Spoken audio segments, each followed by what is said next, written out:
Buenos días a todos. Buenos días. Buenos días. Hola, muy buenos días. Buenos días. Buenos días. Buenos días.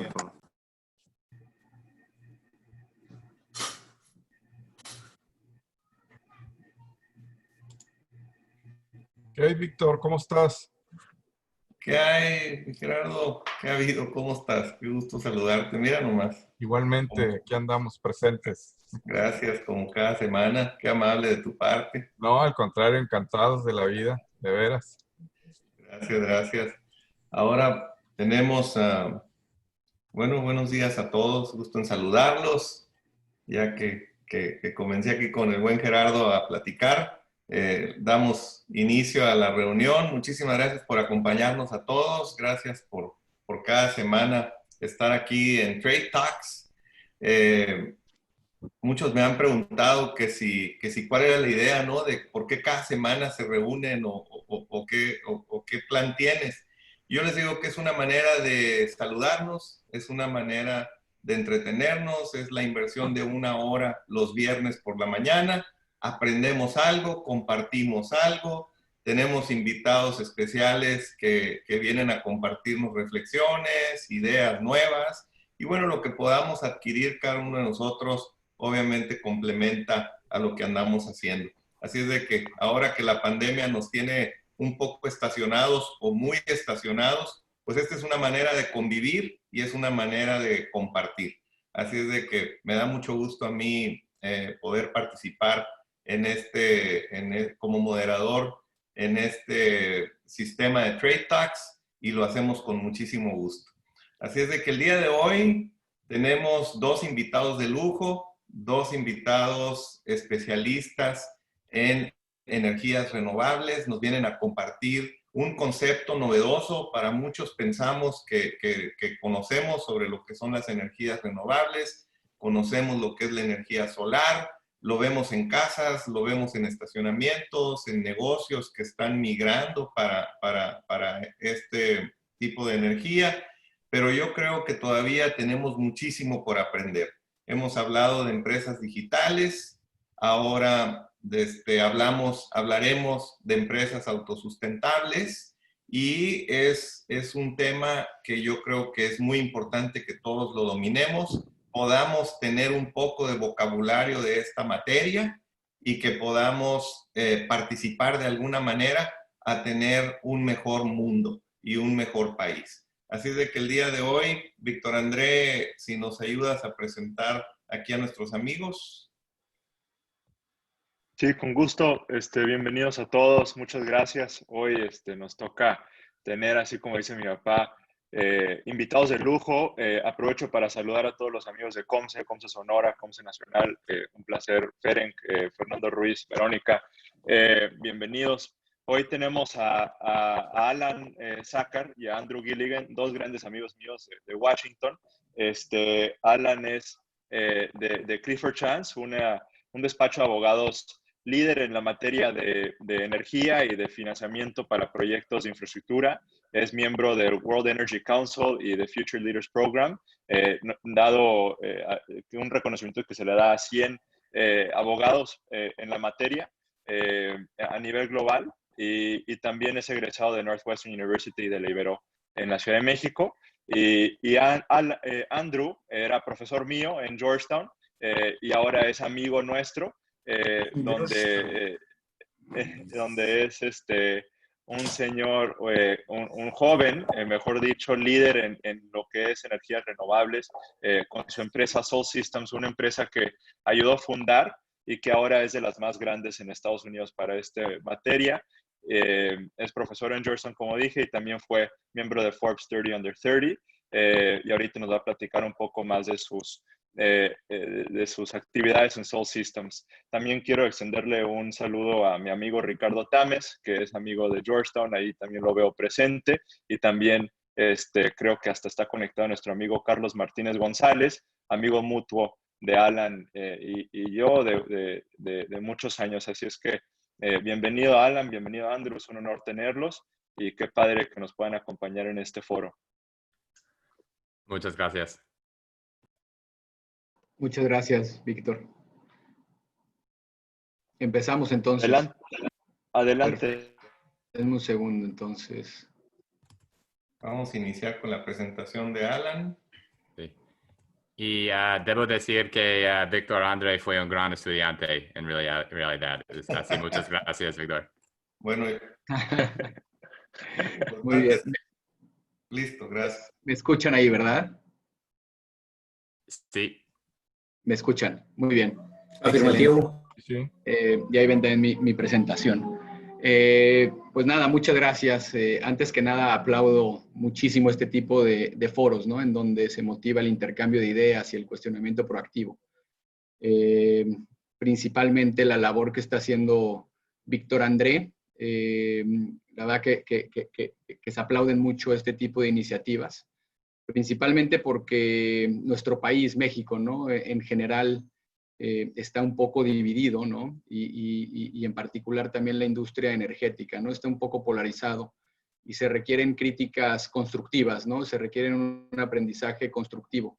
Y aparte de críticas constructivas, se requieren muchos líderes que puedan entender la agenda de las administraciones y las preocupaciones de la inversión privada, ¿no? Es una dualidad bastante interesante en donde nosotros como ciudadanos, nosotros como inversionistas, nosotros como hombres de negocios, tenemos que entender, por un lado, las preocupaciones de la administración, la agenda global, lo que está pasando globalmente, y tratar de acomodar, que tanto los gobiernos como la agenda global se trate de acomodar con las necesidades de cada uno de los negocios, ¿no? Entonces, por eso, el día de hoy, Víctor me invitó a hablar de temas energéticos en el país, ¿no? Sin embargo, creo que es importante saber lo que está pasando mundialmente para entender lo que está pasando en México, naturalmente, ¿no? Por lo que decidimos que mejor hablara sobre la transición energética en general y de la mezcla energética global y de la mezcla energética en México, ¿no? Se ha estado escuchando mucho, seguramente tienen conocimiento de lo que es la transición energética. Se escucha mucho lo que Víctor estaba comentando ahorita de empresas, ya tenemos empresas digitales, ahora necesitamos empresas sostenibles, ¿no? Pero en realidad, ¿qué es la transición energética, no? Creo que es importante preguntarnos qué es, ¿no? Que creo que en realidad, y en conjunto con esa pregunta de qué es la transición energética, nos tenemos que preguntar muchas otras preguntas, ¿no? Y muchas otras cosas, ¿no? Pero respondiendo a la primera pregunta y a la más importante, que es la transición energética, en realidad es un cambio estructural en los sistemas energéticos, ¿no? Es decir, el cambio a la descarbonización o la tendencia a la descarbonización, la reducción de emisiones de dióxido de carbono, ¿no? Para resolver naturalmente el tema del cambio climático, ¿no? El tema del cambio global que nos afecta a todos, ¿no? Ahorita estaba hablando con Andrew antes de que se subieran, que estuve la semana pasada en California, estábamos hablando de los incendios que se ven en California mucho últimamente, ¿no? Esto es gran parte del problema del cambio climático y el calentamiento global que estamos enfrentando, ¿no? Por ejemplo, tratar de migrar de carbón a fuentes limpias, ¿no? Fuentes limpias como solar, fuentes limpias como eólica. Pero para entender qué es la transición energética, creo que también tenemos que preguntarnos qué industrias toca, ¿no? La transición energética. Y creo que toca en realidad todas las industrias, ¿no? No solo podemos hablar de generación, que ahorita estábamos hablando de tratar de cambiar de generación a base de carbón a fuentes limpias, ¿no? Fuentes renovables, pero también tenemos que hablar del lado del uso, ¿no? Que eso nos corresponde a nosotros, ¿no? Como empresarios. Le toca al transporte, ¿no? A los procesos industriales, ¿no? Otra pregunta importante es cuánto tiempo y cómo llegamos ahí, ¿no? A una transición energética. Hay muchas veces escuchan también el término de transición energética acelerada, ¿no? No nada más la transición energética, sino una transición energética acelerada, ¿no? Yo creo que es un compromiso a largo plazo y es un challenge bastante complicado, ¿no? Y se dice que es el reto más importante del siglo XXI, el tema del cambio climático y también la transición energética, ¿no? Que son cuestiones ligadas entre sí. Y otra pregunta importante que creo que siempre nos tenemos que preguntar para entender qué es la transición energética son los intereses que tocan, ¿no? Creo que no solamente toca los intereses de los gobiernos o de las administraciones, pero también al sector privado, ¿no? Intereses no solamente regionales, pero también globales, ¿no? Esto, para que se den una idea, ¿no? Un poquito de contexto histórico. Esto del cambio climático se empezó a hablar y de la transición energética se empezó a hablar con el protocolo de Kioto hace unos ayeres, ¿no? Pero tomó un aire muy importante, un segundo aire muy importante con el Acuerdo de París y con los objetos, perdónenme, con los Sustainable Development Goals, que son los objetivos de desarrollo sostenible, ¿no? Que es el circulito ahí que están viendo de muchos colores, que está muy bonito diseñado, ¿no?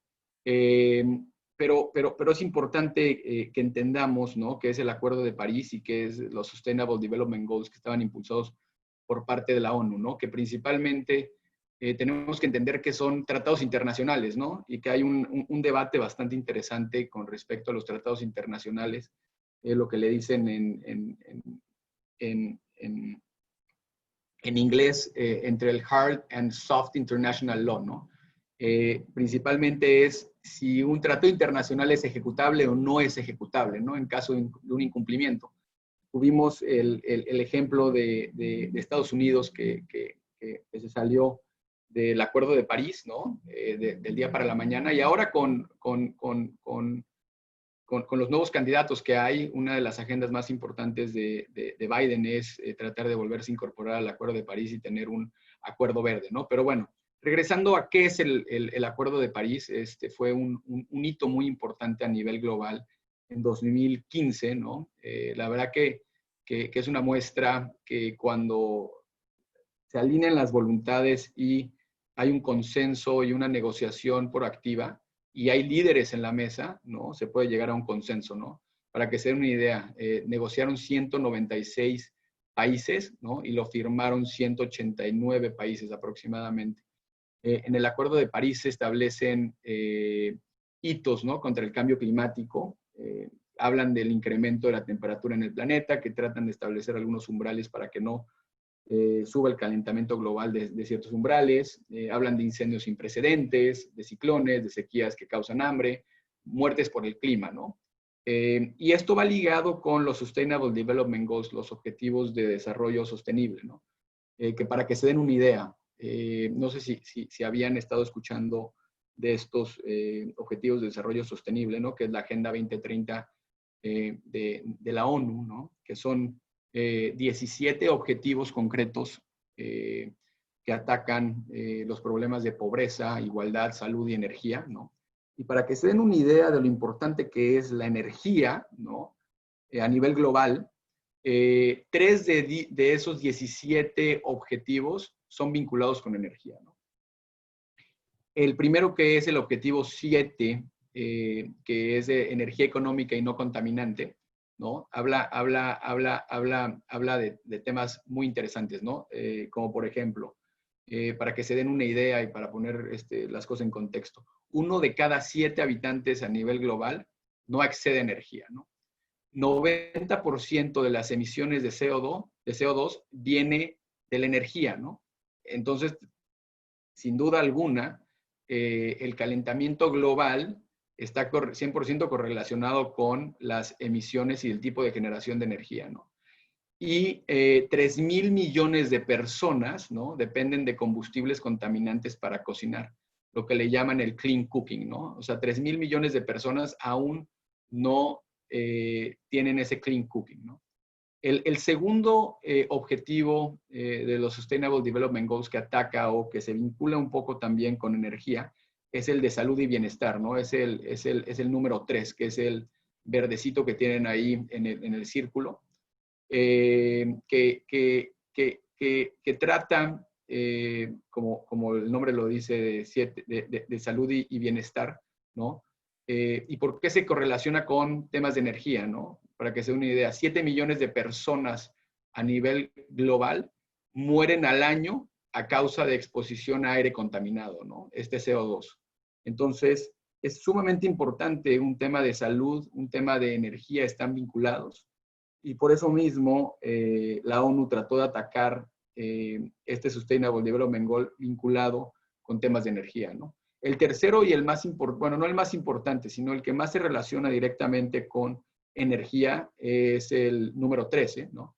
Que se llama Acción por el Clima, el cual te habla que tratemos de limitar el calentamiento global a 1.5 grados centígrados, ¿no? Y también de reducir emisiones mundiales de CO2, de dióxido de carbono, que se traten de disminuir a 45% entre 2010 y 2030.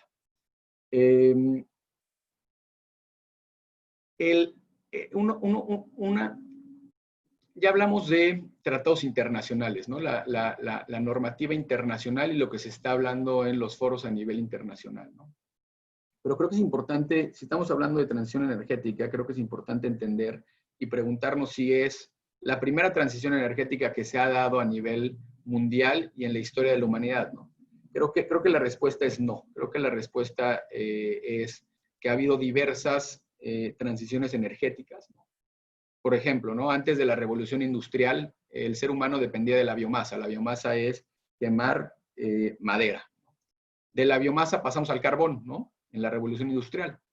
Del carbón pasamos al petróleo, ¿no? Con el boom petrolero, porque era más fácil de transportar, ¿no? Se vinculan cuestiones de seguridad energética y eficiencia energética. Del petróleo, en 1970, con el cambio en la política energética de Estados Unidos, pasamos del petróleo, o bueno, por lo menos Estados Unidos, y eso se dispersó a nivel global con el boom del fracking, pasamos del petróleo al gas natural, ¿no? Estados Unidos se da cuenta que no puede depender de terceros exportadores o no puede depender de la importación del petróleo para satisfacer sus necesidades locales y decide invertir importantemente en el fracking, ¿no? que al día de hoy hizo a Estados Unidos como el principal productor y exportador de gas natural a nivel global, ¿no? Ahora,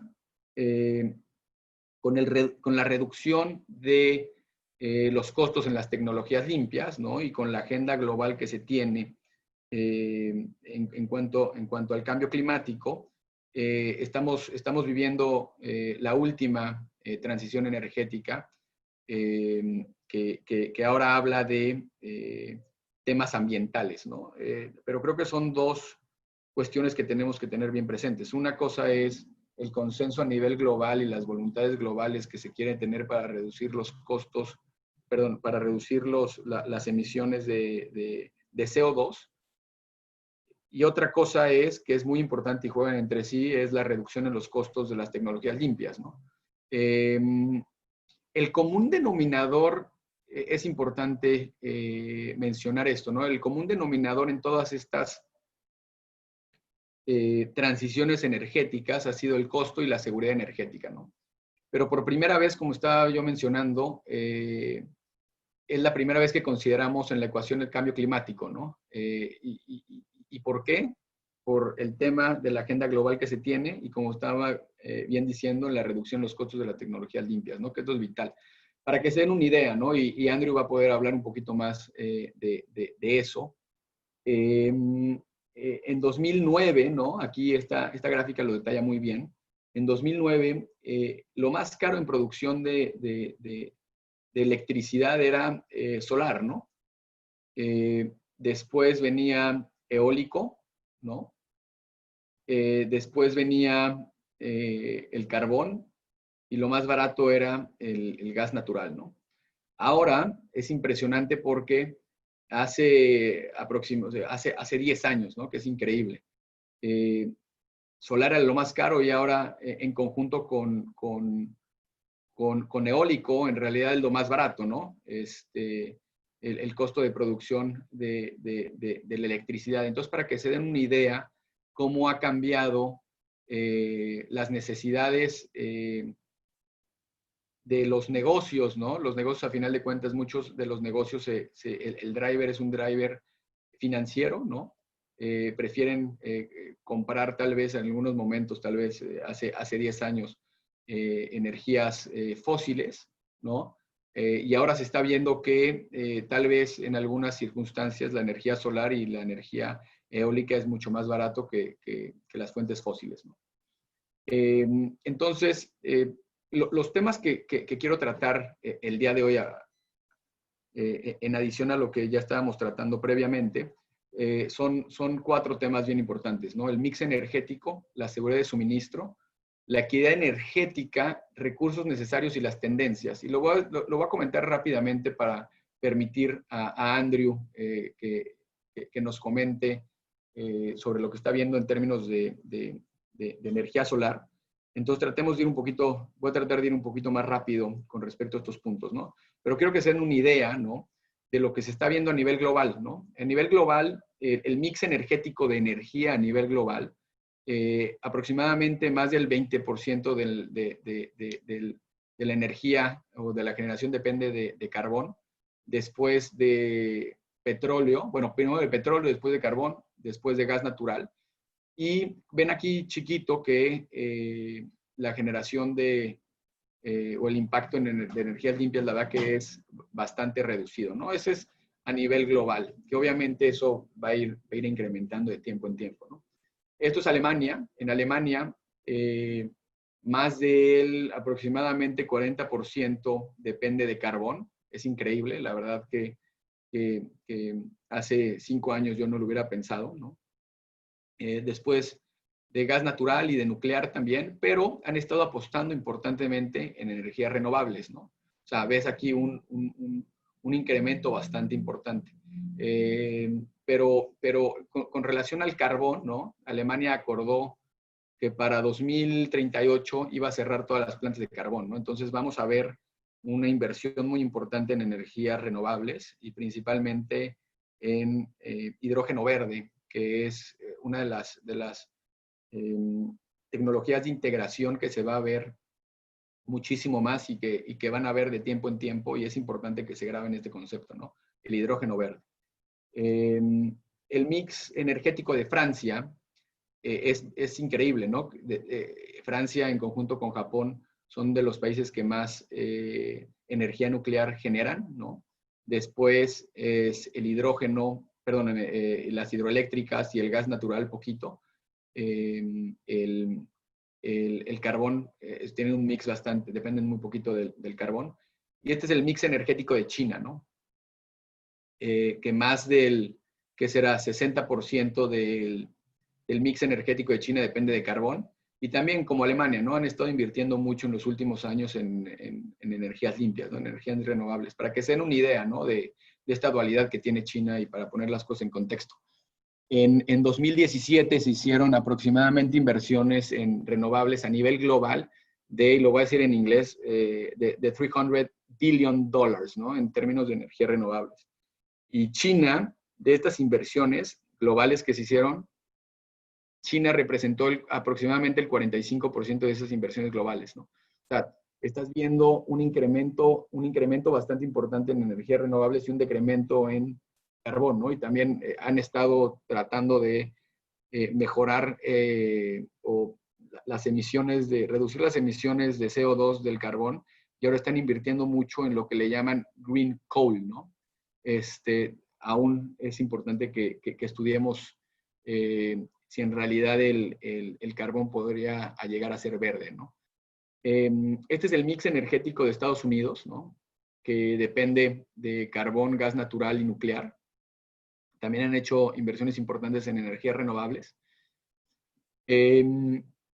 Y seguramente, esto es hasta 2018, pero seguramente 2019 y 2020, el carbón, la dependencia del carbón tal vez un poquito mayor, ¿no? Por el cambio en la política energética de Estados Unidos.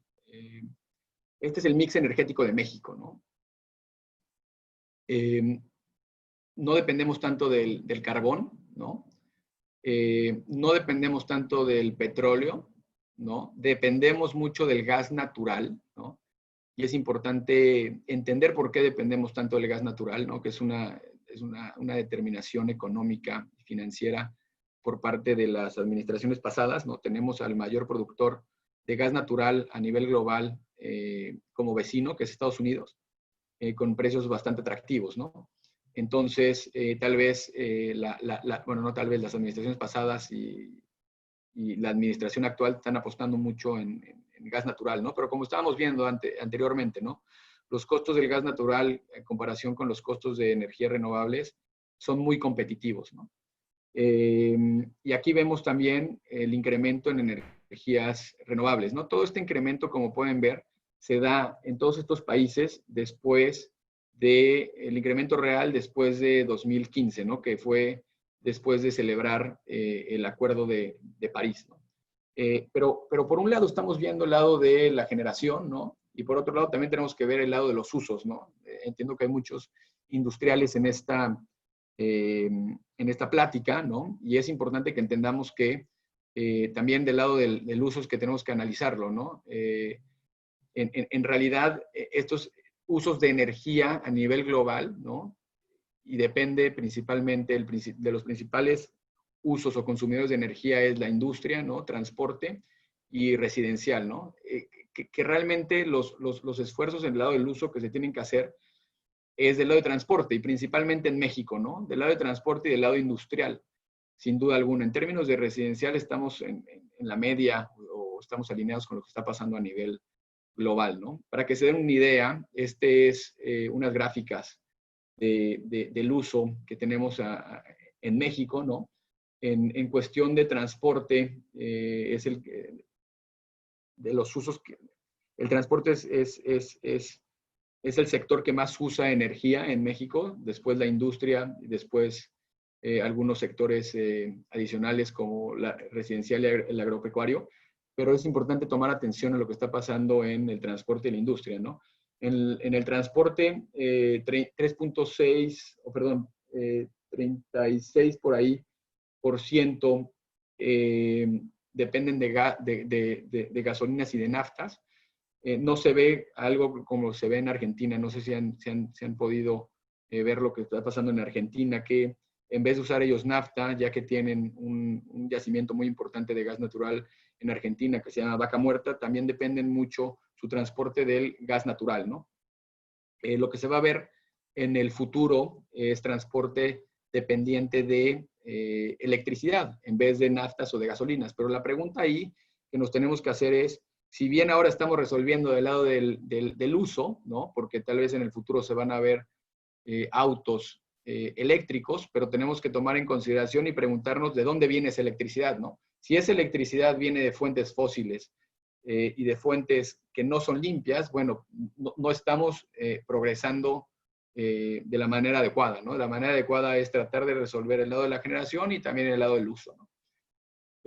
Para que se den una idea, ¿no? De los escenarios. Siempre hay diferentes agencias a nivel global.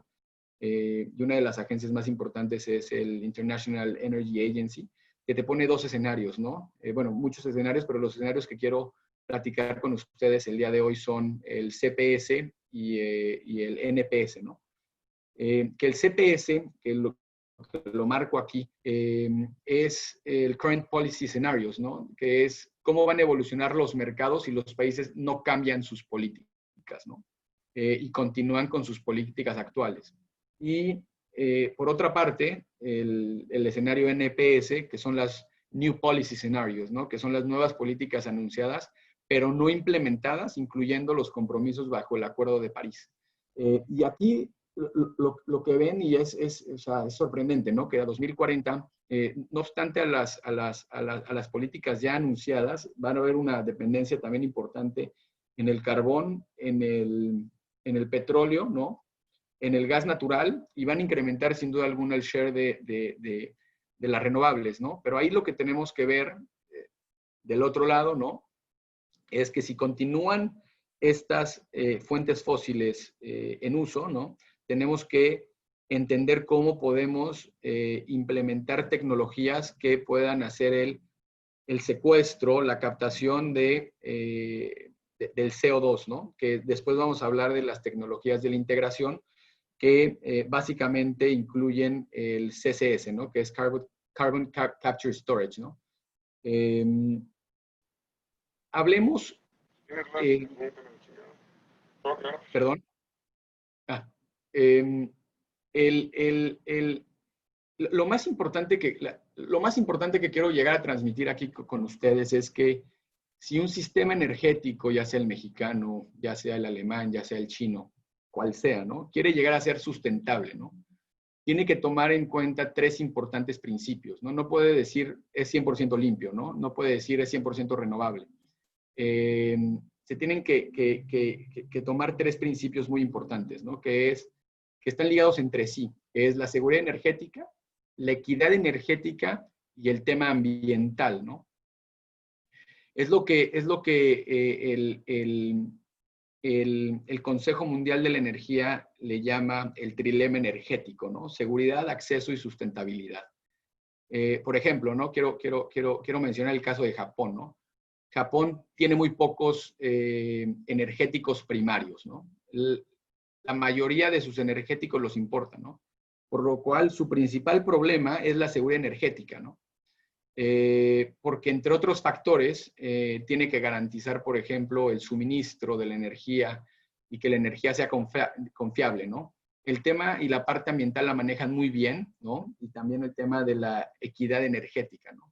Pero cada país, lo importante aquí es que entendamos el contexto político, entendamos el contexto económico de cada país, también el contexto geográfico, ¿no? No podemos compararnos con países como Suiza o no podemos compararnos con países como Japón, porque tienen ventajas o tienen challenges totalmente diferentes, ¿no? Entonces aquí lo importante es que analicemos cada uno de los países, ¿no? Cuáles son sus problemas, cómo podemos mejorar sus problemas, ¿no? Aquí pongo un ejemplo, ¿no? Suiza, que es el número 1, un país muy chiquito en términos de ese balance energético. México está en el lugar 40 y Nigeria está en el lugar 128, que es el último lugar, ¿no? Entonces, de 128 países auditados, por así decirlo, o estudiados, México está en el número 40, ¿no? Con una calificación de ABB, ¿no? Que realmente su trilema, su balance, no está tan mal como otros países como lo tiene Nigeria, ¿no? En términos de seguridad energética, que era el siguiente punto, el primer punto de este trilema que quería mencionar, ¿no? Consiste básicamente en garantizar que el sistema energético, ¿no? Sea altamente confiable, ¿no? Desde todos los puntos de vista. Desde el suministro de los energéticos hasta la entrega final a los usuarios, ¿no? Y otro punto importante también es que sea resiliente a fenómenos climáticos, que sea, digo, que tenga la menor porcentaje de pérdidas, ¿no? De intermitencia, y también que sea seguro en contra de ataques cibernéticos al día de hoy, ¿no? Que hay muchos grids que son digitales y que pueden ser susceptibles a ataques digitales, ¿no? Aquí hay una foto, ¿no? De 1970 para que se den un poco de cuenta de lo que quiere decir la seguridad energética, ¿no? En 1970, con la crisis petrolera y las tensiones geopolíticas entre Estados Unidos y OPEC, hubo un desabasto muy importante en 1970 en Estados Unidos, lo cual, como bien mencionaba previamente, ¿no? Esto dio a que Estados Unidos volviera a replantearse su política energética y plantear una política de gas natural, ¿no? Dependiente de gas natural en vez de dependiente de petróleo. Y esto creo que no es muy diferente a lo que pasó en Estados Unidos en 1970. Esto fue recientemente en 2019 en México, ¿no? Y de nueva cuenta, no quiero llegar a temas políticos, ¿no? Creo que la idea no es llegar a temas políticos y por qué preguntarnos por qué no hubo un desabasto, o si hubo un desabasto, o era un tema del huachicol o no. Pero lo importante aquí es entender cuál es el concepto de la seguridad energética, ¿no? ¿Qué pasa si lo que pasó en Yucatán, ¿no? En Yucatán hubo un fenómeno climático que afectó al sistema, al grid o a la línea de transmisión de Yucatán, ¿no? Lo cual hubo apagones muy importantes y seguramente causó problemas en la cadena de suministro, ¿no? Entonces los países tienen que invertir mucho en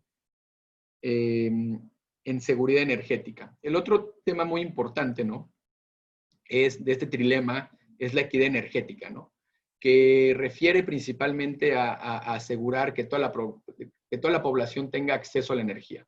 Y asegurar también no nada más que tenga acceso a la energía, pero que también que tenga un precio asequible, ¿no? Que no sean precios volados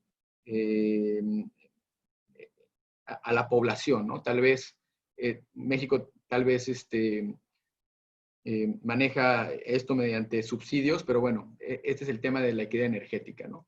Para que se den una idea, en términos de equidad energética, de acceso a la energía, no de costos de la energía. Este es una foto tomada de diversas partes del mundo en la noche, obviamente no al mismo tiempo, pero ahí te das cuenta un poquito en donde hay acceso y no hay acceso a la energía, ¿no? Lo cual es interesante, ¿no? Porque está vinculado con el nivel de desarrollo que tienen cada uno de los países, ¿no? Entonces, los marcados en azul, ¿no? Como podrán ver por acá, son los que más acceso a la energía tienen, ¿no? Entonces, obviamente hay una correlación entre desarrollo y acceso a la energía, pero es un contraste o es una comparación muy interesante, ¿no? Es interesante en cuanto a equidad energética, ¿no? de México, ¿no? México, y hay un índice de biomasa muy interesante que te das cuenta que los países que aún dependen de biomasa, ¿no? Que es quemar madera, ¿no? Son los más subdesarrollados, ¿no? Mientras que México ya pasó esa línea, ¿no? Ya no es un país, no es un país que depende de biomasa, ¿no? Ya no es un país que depende de quema de madera. Digo, evidentemente hay ciertas poblaciones en las cuales sigue existiendo este problema y se tiene que mejorar, pero no nos podemos comparar con países de este lado, ¿no? Que lo estoy marcando. Nos podemos comparar con países como Argentina, como China, como Sudáfrica, ¿no? Este es un chart que preparé, tenía curiosidad de hacer una comparación en cuanto a acceso a electricidad comparando con Estados Unidos, Argentina y Colombia, ¿no? Y según esta gráfica del Banco Central, ¿no? México está casi electrificado al 100%, ¿no? Que nos podemos poder comparando con Estados Unidos, ¿no? Es algo ambicioso decir eso, pero bueno, me gustaría también estudiar un poco más esa gráfica. Para cerrar, ¿no? Podemos hablar mucho de energías renovables, podemos hablar mucho y es importante, ¿no? Que energías limpias y energías renovables no son sinónimos, ¿no? La energía renovable sí es una energía limpia, ¿no? No toda energía limpia es energía renovable, ¿no? La diferencia es entre lo que sí, otra distinción también es energía renovable, ¿no? Fuentes renovables como el sol, como el viento, el agua, etcétera, y otras son fuentes fósiles, ¿no? Entonces es importante que distingamos cuáles son las diferencias, ¿no? Pero para que haya una transición energética acelerada, ¿no? Y que dependamos de más energías limpias, se tiene que invertir mucho en lo que son las tecnologías integradoras, ¿no? Que si bien tenemos que enfocarnos mucho, primero nos enfocamos mucho en cómo reducimos los precios en el solar, ¿no? Cómo reducimos los precios en eólico. Pero ahora es cómo podemos reducir los precios en las tecnologías integradoras para que podamos utilizar esas energías renovables, ¿no? Como es el almacenamiento. El almacenamiento, a diferencia de los recursos fósiles, ¿no? Como petróleo o el gas natural y el petróleo son muy fáciles de almacenar, ¿no? Porque se pueden comprimir, se almacenan en tanques, se transportan en ductos, ¿no? La electricidad es difícil de almacenar, ¿no? Hace 5 años era casi imposible almacenar, ¿no? Pero ahora se han estado produciendo baterías de litio, ¿no? Lo cual resuelve ciertos problemas de almacenamiento y también ciertos problemas de la intermitencia, ¿no? Para las energías renovables. Uno de los principales problemas de las energías renovables es que no tienes un despacho estable, ¿no? Puedes despachar solamente cuando hay sol, ¿no? Y entonces los picos son muy altos, lo cual en ciertas ocasiones afectan al sistema. Por eso mismo es tan importante, ¿no?, la generación distribuida que Andrew va a platicar en algunos momentos, ¿no? Otras tecnologías integradoras, aparte del almacenamiento, ¿no?, que por medio de baterías de litio, también es el hidrógeno verde. Me va a tomar mucho tiempo explicar conceptos de hidrógeno verde en esta sesión, pero es importante que se queden con ese concepto, ¿no? Hidrógeno verde, que es elemental para la transición energética. Ya después, si quieren, podemos hacer otro seminario para hablar solamente de hidrógeno verde, ¿no? Grids inteligentes, smart grids, ¿no? Y CCS, ¿no? Carbon Capture and Storage, que es de fuentes fósiles, de fuentes que emiten CO2, ¿cómo podemos hacer para seguir utilizando esas fuentes que emiten CO2? ¿Cómo podemos hacer para quitar ese CO2 del ambiente, ¿no? Entonces es importante que se inviertan en estas tecnologías integradoras, ¿no? En cuestión de inversiones requeridas, nada más para que se den una idea, y estoy ya a punto de terminar. Se requieren para hacer net zero carbon emission global, se necesitan 130 trillion dollars, ¿no? Entre 2016 y 2050, ¿no? Los recursos los hay, ¿no? El tema es cómo se canalizan esos recursos, ¿no? Entonces, estas son algunas iniciativas o algunos temas que el sector privado está haciendo, ¿no? No quiero aburrirlos con los diferentes conceptos. Lo que me quiero ir de esta diapositiva es que hay ciertas empresas que, independientemente de los umbrales establecidos en el Acuerdo de París, que eso compromete a países, ¿no? Hay ciertas empresas que ya decidieron ser net zero carbon para cierta fecha, ¿no? Por ejemplo, Amazon para 2030, IKEA, InBev, Facebook, eBay, ¿no? Walmart. Entonces va a haber una tendencia muy importante. Si estas empresas gigantes se están uniendo a este compromiso, lo que va a pasar es que estas empresas tan importantes van a empujar a los productores de ciertas tecnologías a reducir sus precios. Entonces, vienen cosas muy interesantes en los siguientes años, ¿no? En términos de conclusiones, ¿no? ¿Qué queremos, no?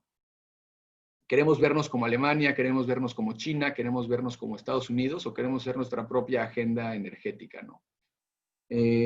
Otra parte también importante es, queremos certidumbre en inversión, ¿no? Queremos cumplir con los umbrales establecidos en el Acuerdo de París o que se sobrepasan en la Ley de Cambio Climático en México, ¿no? Creo que la transición energética en términos de conclusiones no es blanco-negro, ¿no? Es un tema muy complejo. No nada más la transición energética, el tema energético es un tema muy complejo que toca muchos intereses, ¿no? Y lo más importante aquí es que se necesitan líderes que entiendan la problemática de cada país y de una situación global, ¿no? Se necesitan hacer opiniones informadas, ¿no? Otra conclusión importante es que la reducción, por ejemplo, de los costos es vital, ¿no? Para tener una transición energética. Reglamentación e inversión en tecnologías de la integración, ¿no? Por otra parte, también es tratar de enfocarnos en el lado de la demanda. Por ejemplo, el consumo de la energía en el transporte, en la industria, ¿no?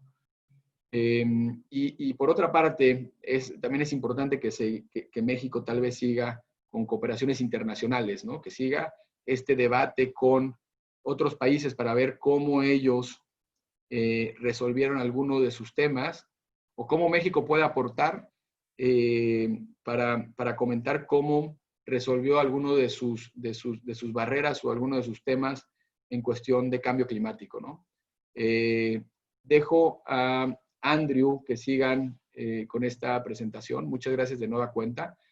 Síganos, por favor, en redes sociales. Por ahí me pueden encontrar en LinkedIn. Y sigamos en contacto. Agradezco de nueva cuenta al foro y agradezco también a los participantes que se unieron. Alan, muchas gracias. Gracias por lo que nos compartes. Nos dejas sorprendidos con la información. Definitivamente mucho por aprender. Y bueno, y esto, algo que capto como relevante entre todo lo que nos dices, son los ciclos, ¿no? De las energías que hemos utilizado para mover al mundo. Y pues no somos más que ciclos. El ciclo del petróleo tiene su caducidad. Por lo tanto, estamos viendo que estamos ingresando a un nuevo ciclo, que es el ciclo de las energías renovables, así como fue igualmente para el carbón y así como fue igualmente para las maderas, ¿no? Pues qué interesante. Le vamos a dar la palabra a Andrew para que nos platique ahora su parte. Andrew, adelante.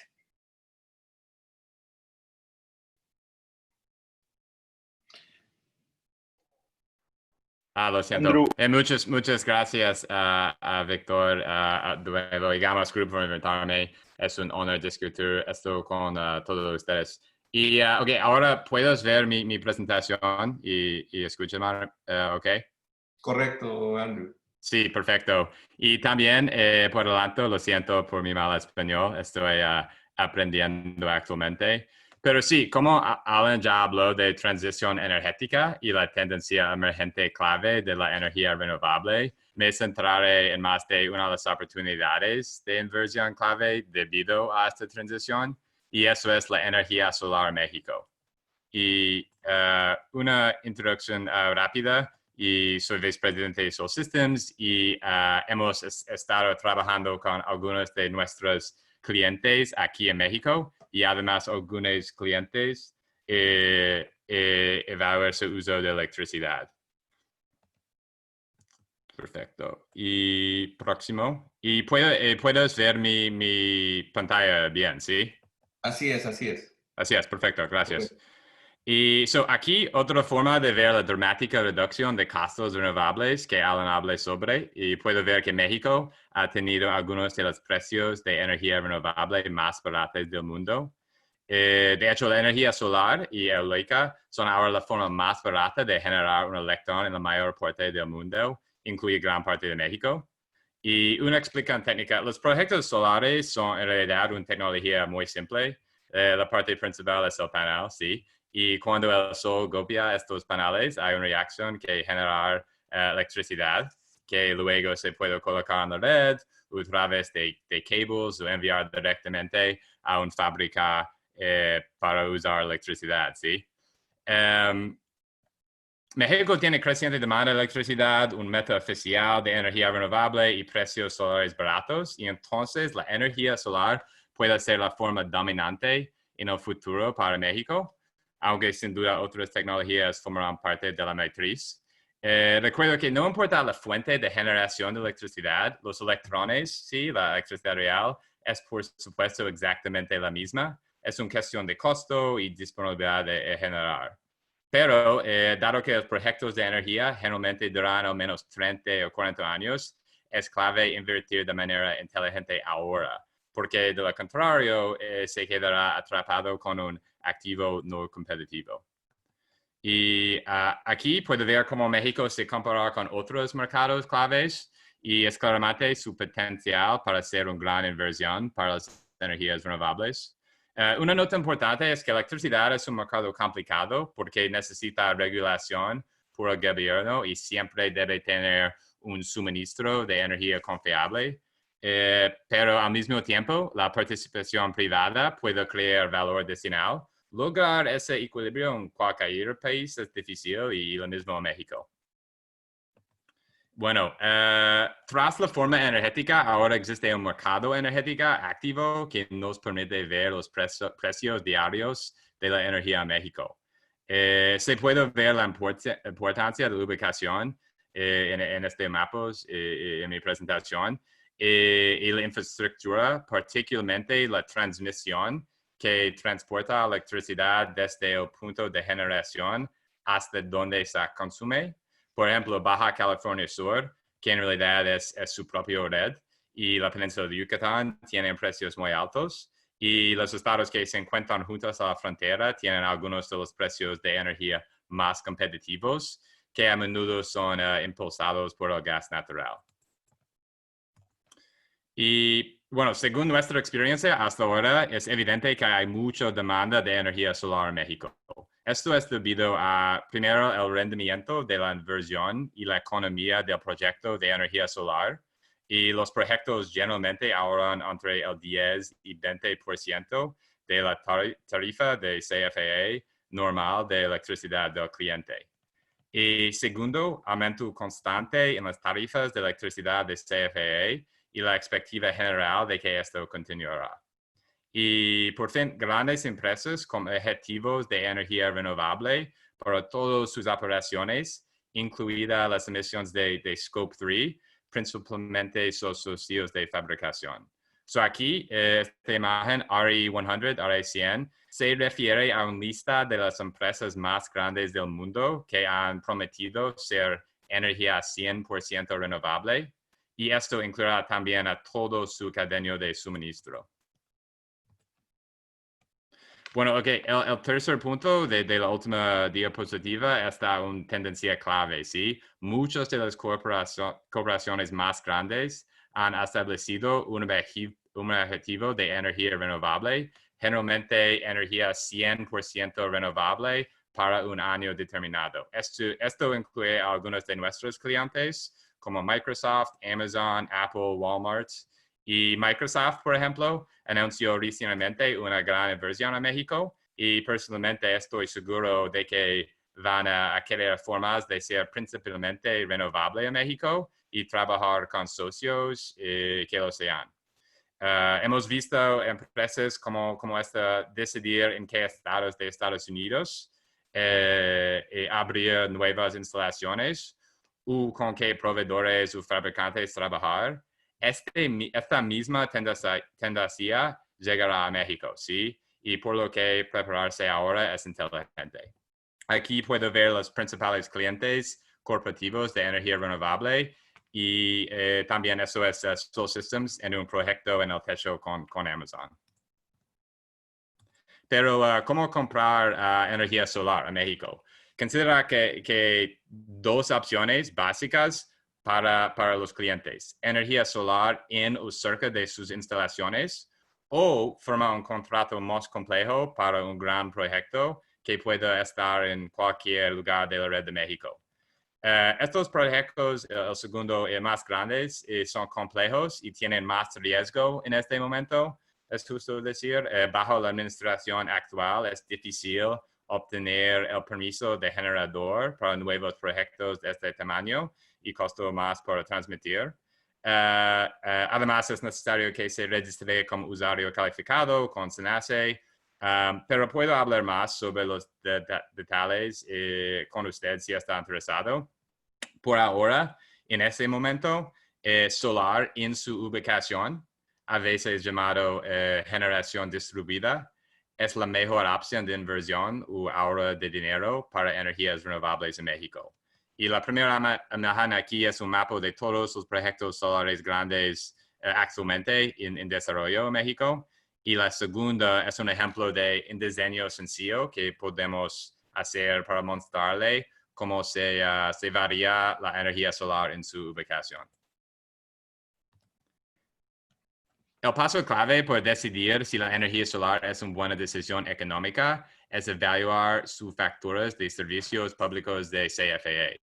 Y para la mayoría de las estructuras de tarifas comerciales y industriales, la energía solar puede ahorrar dinero. Depende de cuándo electricidad se consumió durante el día, y la mayoría de los clientes con los que hemos trabajado pagan entre 1.4 y 1.7 pesos por kilowatt-hora, ¿sí? Pero solo energía solar puede generar electricidad de manera efectiva por menos dinero que eso. Y para pagar el proyecto solar, sí, la mayor parte de la inversión viene por adelantado, compra de paneles, mano de obra, etc. ¿Sí? Luego, solo hay pequeños pagos de mantenimiento cada año. Y como cliente, puede pagar por adelantado el sistema y ser el dueño, y así obtener electricidad sin pagar. Los paneles solares enviarán electricidad directamente a su edificio. O puede firmar un acuerdo para que el proyecto sea financiado. Es conocido como estructura de PPA, un contrato de compra-venta de energía, o es posible tener un contrato de arrendamiento, un lease. En este caso, se puede instalar el sistema fotovoltaico totalmente gratis y el cliente pagará una tarifa mensual más barato a la empresa solar que instaló el sistema. Y aquí hay un ejemplo de los beneficios económicos de un proyecto solar propuesto en una instalación de un cliente en Sonora. A la izquierda, para mí, están los beneficios de efectivo para ser el dueño del sistema. A la derecha es el mismo sistema y sus beneficios cuando financiado el sistema con un PPA. Esto aclara que esta parte del mercado en México, la generación distribuida, va a crecer mucho en los próximos años, asumiendo que no hay nuevas leyes o regulaciones inseparadas. Algunas formas diferentes en las que el proyecto y la factura pueden funcionar, pero no hablaré demasiado aquí, es bastante técnico. Lo más importante que debes saber es si tiene energía solar en su sitio y vuelve a poner electricidad en la red, por lo que hay ocasiones en que no usa toda la electricidad que generan los paneles solares. Puede obtener crédito por eso, pero hay un límite para el tamaño de su sistema. ¿Sí? Si no hay electricidad regresando a la red, no es necesario que haya un límite de tamaño. Para comprender esta parte, puede observar la curva de producción solar del sistema propuesta frente a su consumo de electricidad. Y, bueno, casi terminó. ¿Dónde funcionan mejor los proyectos solares en México? ¿Sí? Durante los últimos años ha sido donde la tierra ha sido más barato y soleado, porque la mayoría de los proyectos se realizan mediante una subasta nacional. Esto ha cambiado ahora. Estas subastas nacionales ya se realizan, por lo que la demanda ahora proviene directamente de los clientes. Aparte de nuestras observaciones, hemos descubierto que las siguientes características son las más importantes para determinar si la energía solar es una buena inversión. No es necesario que los tenga todos en su aplicación, pero generalmente es así como priorizamos las oportunidades. Puede ver esas características aquí. Y aparte de esa priorización, las siguientes áreas y estados de México han tenido la mayor cantidad de interés en nuevos proyectos solares actualmente. Y Baja Región en general y estos estados en la pantalla aquí. Yucatán es un poco único, sí, pero principalmente son las áreas con alta demanda comercial y industrial y espacio suficiente.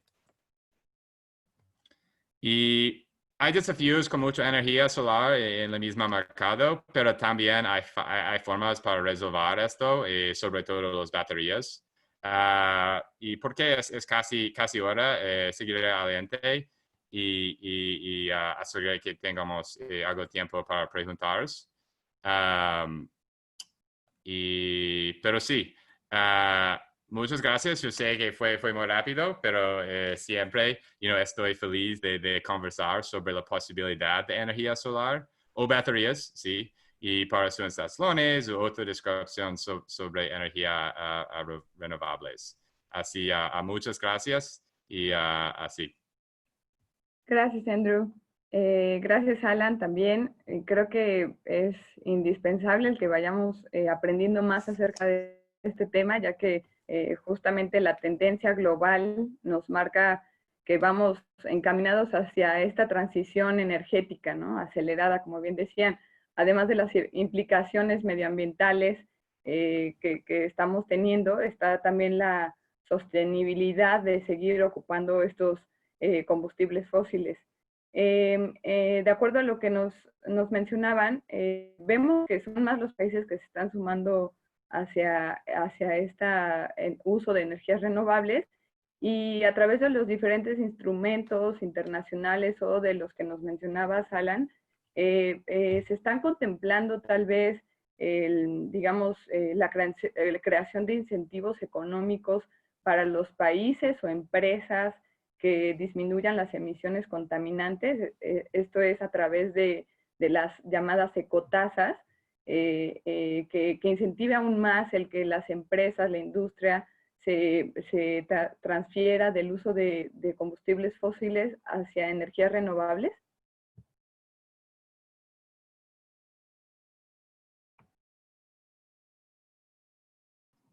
La pregunta era para mí o para Andrew, perdón. Para ti, Alan. Ah, muy bien. Sí, creo que en general o sea, hay dos tipos de política, ¿no? Y hay dos tipos de incentivos. O sea, y cada país tiene diferentes tipos de mecánicas, ¿no? O sea, uno es por medio de la reducción de los taxes, ¿no? Y otra es por medio de otro tipo de incentivos, ¿no? Como de certificados, ¿no? De certificados verdes, que es los certificados limpios, que es el incentivo que intentó implementar México, ¿no? Todo depende de la política energética de cada país, ¿no? Pero lo que sí se está viendo mucho hoy en día es, o sea, hay una tendencia muy importante. Tenemos que tomar en consideración que todos estos proyectos tan grandes de energía no los fondea solamente las empresas, ¿no? Que estos proyectos grandes se financian por parte, por ejemplo, de bancos multilaterales, de fondos de pensiones, que buscan inversiones a largo plazo, ¿no? Entonces, las políticas de estos fondos de pensiones, de estos inversionistas institucionales, de estos bancos multilaterales sí están cambiando, ¿no? Y están cambiando en el sentido que, te pongo un ejemplo, ¿no? Hay ciertos bancos multilaterales que ya no están financiando proyectos de carbón, ¿no? Hay unos umbrales que tienen que cumplir ciertas empresas públicas de sustentabilidad, ¿no? Hay ciertos umbrales que son requeridos por ley en Europa, por ejemplo, pero que todavía de este lado del mundo todavía no llegamos a eso, ¿no? Entonces, creo que sí es importante seguir esas tendencias, ¿no? Seguir lo que los fondeadores están haciendo, ¿no? Porque a final de cuentas ellos tienen que reportar internamente a sus bolsas, tienen que reportar internamente a sus accionistas y sí tienen que cumplir esos umbrales. Entonces, aparte de los incentivos de cada gobierno, de la estructura que cada gobierno fija por medio de impuestos o por medio de subsidios o por medio de certificados, creo que es importante también analizar lo que está pasando del lado de los fondeadores, ¿no? Que a final de cuentas ellos son los que van a meter el dinero para desarrollar todos estos tipos de proyectos, ¿no? De acuerdo. Muchas gracias, Alan. Andrew, tenemos aquí una pregunta de Francisco Gamas. ¿Cómo podemos fomentar las energías renovables en México cuando en el gobierno se han implementado múltiples medidas en contra o que restrinjan un poco el iniciar con estos proyectos? Sí, no, es una pregunta justo en este momento, entiendo. Y, es posible que el gobierno pueda, dar más lentamente el crecimiento de renovables. Y para mí, creo que dado que la energía renovable tiene sentido económico, en última instancia, tendrá sentido para todos los involucrados. Y pero es justo señalar que el tener mucha electricidad en la red tiene challenges, desafíos en los que debemos pensar el gobierno y el sector privado deben trabajar juntos. Pero, la pregunta tiene razón. En este momento es difícil de desarrollar, construir un nuevo proyecto grande y entonces como si apoyó la energía solar. Es necesario entender la posición del gobierno y trabajar y juntos con ellos para encontrar el tipo de proyecto que funciona para todo, en este caso, generación distribuida. Pero es una dificultad, y lo mismo en Estados Unidos, pero no necesariamente la misma de grado como en México, pero la administración actual aquí también hizo policías y contra la energía renovable. Es un challenge, es un desafío y no tengo una solución perfecta así, pero necesitamos continuar y tratar nuestro mejor. Gracias. Por último, tenemos una pregunta más del panel y con esto concluyo. ¿Tiene México objetivos definidos para el uso de energías limpias, así como otros países, para la transición del uso de estas energías o combustibles fósiles? Sí, creo que el gobierno de México apunta a generar el 35% de su electricidad a través de fuentes limpias, energía para 2024, creo, pero no estoy seguro bajo la administración actual. Alan, no sé si sabes mejor. Sí, la ley es una ley, o sea, hay dos leyes, una ley que se llama la Ley de la Transición Energética y otra ley que se llama la Ley del Cambio Climático. Y correcto, para 2024 te dice que tienes que tener 35% de energías limpias, ¿no? Pero ese es lo que estaba comentando. O sea, no nos vayamos con la finta de decir 35% de energías limpias es igual a 35% de energías renovables, ¿no? O sea, no es lo mismo y es importante entender ese concepto, ¿no? O sea, porque muchas veces en las noticias vemos que México tiene 10% de energías renovables, ¿no? ¿Cómo vamos a llegar a ese 35%? Bueno, o sea, no es 35% de renovables, es 35% de energías limpias que incluyen las renovables. Muy bien. Oye, Andrew y Alan, muchas gracias por la presentación. Nosotros encantados en tenerlos. Quería hacer una pregunta sobre los Sustainable Development Goals que hablaste, ¿no, Alan? Y ahí, obviamente, hay gobiernos que están involucrados en ese trato, pero también somos aquí de la iniciativa privada actores importantes en la implementación de esos Sustainable Development Goals. Bien hablaste de los proyectos que cada empresa está llevando a cabo, el RE100 es una, y quería escuchar un poco más, Andrew, Alan, sobre las iniciativas que están tomando el sector privado para cumplir esos Sustainable Development Goals, y en especial cómo ustedes en lo que hacen podemos nosotros aprender de las mejores prácticas y quizás igual implementar eso, como es en la gestión de cadena de suministro.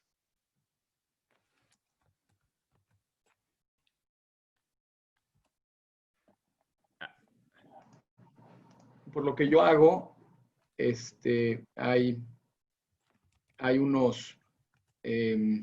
yo me dedico principalmente al financiamiento de proyectos, ¿no? Originalmente, y por eso también hablaba de la movilización de recursos, ¿no? O sea, recursos, hay muchos recursos. El tema es cómo utilizamos esos recursos, ¿no? Se está viendo una tendencia muy importante de fondos de pensiones invirtiendo en proyectos de infraestructura y en proyectos de energía, ¿no? Y saco esto a colación porque me preguntas, ¿tú cómo lo ves desde tu práctica en sí, ¿no? Entonces, mi respuesta es, hace 5 años se veía mucho lo que se llamaban green bonds, ¿no? Son ciertos bonos emitidos por ciertas empresas para utilizar los recursos para temas sostenibles, ¿no? Y básicamente había una certificación que te decía si cumplías o no cumplías con esos usos de los recursos, ¿no? Una vez que captabas los recursos. Pero ahora existen lo que se llaman los Sustainable Development Linked Bonds, ¿no? Que básicamente el emisor, ¿no? Si no me recuerdo, Enel emitió uno hace poco, ¿no? Te dice, mira, yo voy a usar estos recursos que estoy captando con temas vinculados al goal número 3, al goal número 13, al goal número tal, ¿no? Y por consiguiente voy a tener una tasa de interés preferencial, ¿no? ¿Qué pasa? Que en el transcurso del tiempo, si ellos cumplen en el uso de esos recursos, ¿no? Y realmente no llegan a los umbrales de desarrollo que se necesitaban llegar conforme a lo que originalmente habían planteado, hay una penalidad, ¿no? La tasa de interés tal vez en vez de ser una tasa de interés preferencial, se convierte en una tasa de interés normal, ¿no?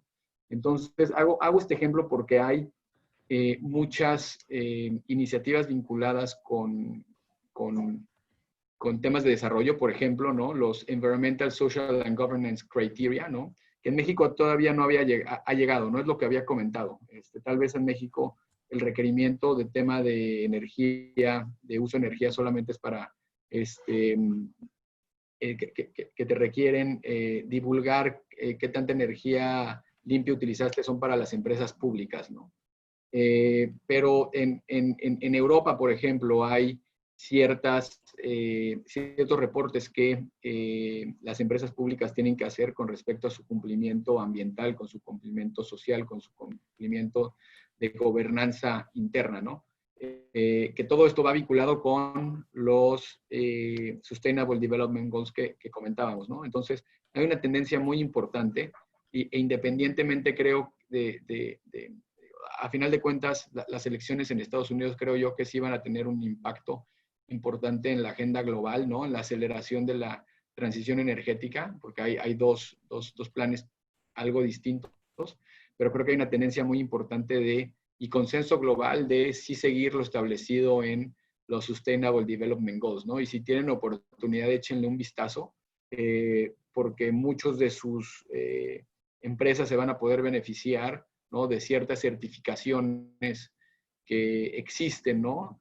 Si cumples con ciertos de los criterios de desarrollo establecidos ahí. Sí, y para mí, además de eso, diría agregaría que veo corporativos, además, impulsando mucho crecimiento renovable. Por ejemplo, acabamos de firmar un contrato solar de 500 megawatts con Microsoft, porque el presidente de Microsoft ha prometido que serán carbono negativo en 10 años y entonces porque necesitan comprar mucha energía renovable. Eso es una importante tendencia también. Muchas gracias, Andrew, Alan, por la exposición. Como ahorita comentaba, nos deja mucho de reflexión y de aprendizaje. Estamos viendo esta transición, está sucediendo y muchos creemos que solo sucede detrás del escenario, pero la verdad es que ya lo tenemos en nuestras vidas, en nuestro actuar común. Estamos viendo ahorita cómo naves industriales están invirtiendo en este tipo de energías para sus plantas de manufactura. Estamos viendo cómo hoteles están cambiando el uso de gas por este tipo de energía, las nuevas inversiones, los nuevos edificios, los nuevos complejos de oficinas están invirtiendo en este tipo de energías. Cadenas de supermercados, las tiendas de retail, los nuevos edificios están ya utilizando este tipo de energía. Los beneficios tanto en los costos como también en el apalancamiento de los financiamientos definitivamente son impulsores para esto. Y bueno, nosotros como ciudadanos creo que en todo momento tenemos la oportunidad de platicar sobre esto, cuando menos nos imaginamos que los vehículos van a ser con energía renovable y cada vez tenemos más acceso a el uso de este tipo de energías. Así es de que gracias por venirnos a compartir, gracias por venirnos a traer el tema. Yo creo que todos nos debemos de quedar con una tarea de seguir leyendo sobre esto, aprendiendo sobre esto y que pueda ser de nuestra práctica común. Así es de que agradezco de nuevo la presentación. Les deseo mucho éxito en el camino que ustedes llevan, que en cuanto nos deje la pandemia desplazarnos, que pueda Andrew pasearse por todo México, ahora con tu buen español que has estado practicando y desarrollando, Andrew, felicidades por ello también, y que vengas a promover en México tu empresa, tu compañía y esta innovación que nos trae beneficios para todos. Así es de que les mando saludos a todos, gracias por estar aquí este viernes, gracias a todo Grupo Gamas, gracias a todo COMCE Sonora, COMCE Nacional, que siempre nos acompaña también, y bueno, pues que tengan excelente día de viernes y excelente fin de semana para todos. Nos despedimos y saludos, hasta luego, gracias. Muchas gracias.